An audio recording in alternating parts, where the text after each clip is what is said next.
Hey guys, what's going on? Today we're going to be talking about the method and often the madness behind understanding cartridge and caliber sizes.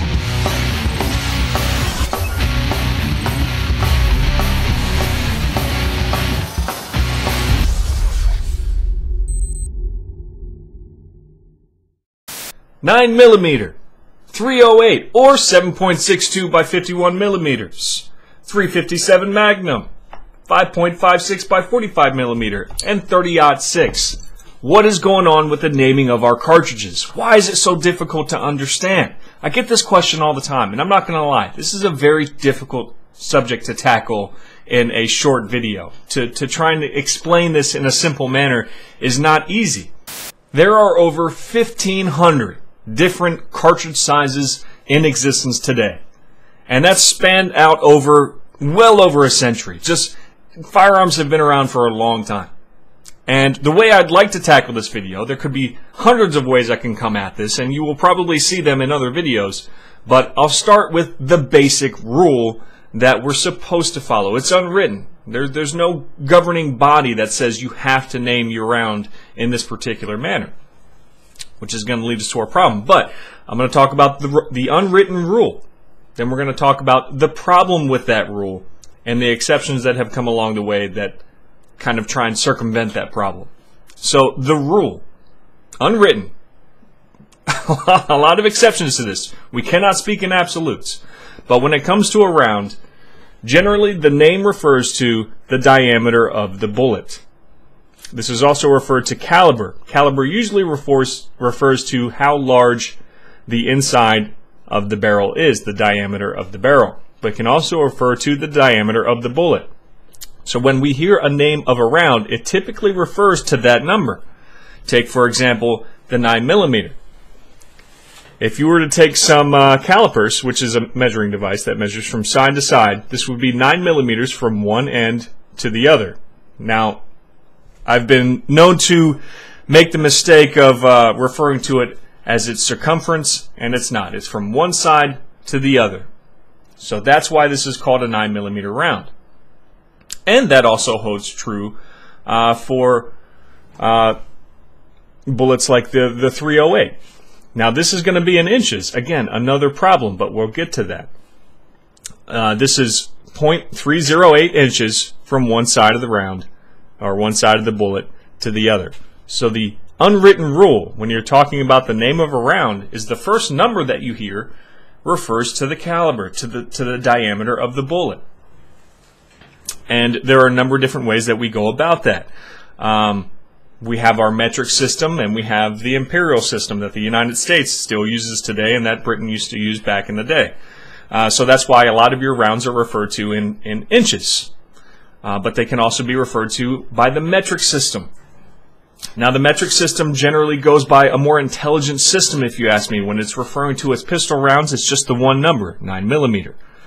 If we're talking about rifle rounds, it refers to the first number being the diameter of the bullet, 5.56 millimeters, and then it gives the length of the casing, 45 millimeters. That's the most intelligent system to me. And it works really well. It gives you a great idea of what's going on with this round, because the round involves a lot more than just the diameter of the bullet. You can have a lot happen with the casing. So the problem with this system is, as I just said, a lot can happen with the casing. Take this, for example. Here we have a 357 Magnum, which is 0.357 inches from one side to the other, and the 9mm round, 0.357 inches from one end to the other. So would it be correct to refer to this as a 9mm? No, it wouldn't. They're almost exactly the same round. This is a jacketed hollow point. So if I had a regular round with this, a full metal jacket, they would appear to be very similar. The diameter is similar. The diameter is the same, but as we can see, the rounds are completely different. This is meant for a pistol. This is meant for a revolver. So in most cases, you can't refer to a round using the imperial system and the metric system interchangeably. They refer to, in most cases, completely different rounds. You know, the 9mm was created by Luger. The 357 was created by Smith & Wesson. And something that companies often do to circumvent the issue of similar diameters in bullets is to attach their name to the end of it. This is often referred to as the 308 Winchester because it was developed by Winchester. But if you refer to it in the metric system, the 7.62 by 51 millimeter, it's not exactly the same round. Dimensionally, it is the same. So a lot of people will ask if they're dimensionally the same, if the dimensions of the 7.62 by 51 millimeter is the exact same dimensions of the 308 Winchester, why are they considered different rounds? And again, there's a lot more to a cartridge than just its dimensions. The 308 typically runs hotter than the 7.62 NATO round, and there are some material differences between them. And we see that also with the 5.56 NATO round. It can also be referred to as the 223 Remington. Dimensionally, the same round, but this is the opposite. The 5.56 NATO runs hotter than the 223 Remington, and people will argue that it's not safe to fire a 5.56 through a 223, and so on and so forth. There'll be a lot of arguments there. They will both fire in the same weapon, but there's differences between the rounds, so it wouldn't technically be correct to refer to them interchangeably using the metric system and the imperial system. So we have that adds some confusion. But it's also a problem that many of these rounds are developed by companies with no governing body as to how they're supposed to name the rounds that they develop. So a lot of times it comes down to the marketing department. And that makes things difficult because the marketing department is more worried about how a round sounds when you say it or when it's written down, more than the actual accurate depiction of the number that is given. Take the word Magnum, for instance. Here we have that 357 Magnum. What an awesome word, right? Magnum. It sounds manly. It sounds, yeah. And you'll hear people just say how much they love Magnum rounds, when all it really means is that there's more powder behind it, a little bit more oomph.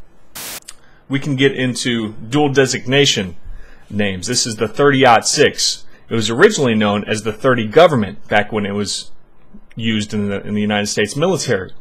But it was eventually given the dual designation of 30-06, which is .30-06. That's a very confusing system for naming a cartridge, but a number of cartridges did this. The .30 refers to that this is a 30 caliber. But the -30 or -06 refers to it being adopted in 1906. What a confusing system. I mean, you'll drive yourself nuts trying to understand that. And that doesn't hold true with other dual designations. You have like the 30-30, which is a 30 caliber round, but the -30 refers to how much powder is used in the cartridge. So the problem is, it's like learning a different language that was developed by a lot of different sources from a lot of different countries. You know, take the English language. I could tell you the motto that I before E except after C. But then we have words like weird that completely throw that out the window for no reason at all. It's the same issue in the cartridge world.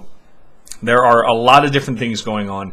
A lot of it is led by marketing departments, but you can hold true the rule that generally the first number given is the diameter of the bullet. Now this may seem overwhelming at first, but that's okay. I know I said there's over 1,500 cartridges in existence, but in reality there's only so many cartridges that are still popular today. Take the 50 caliber BMG round for example. It was developed about 100 years ago, and it's still in use today. There are still weapons being developed right now that are using that cartridge.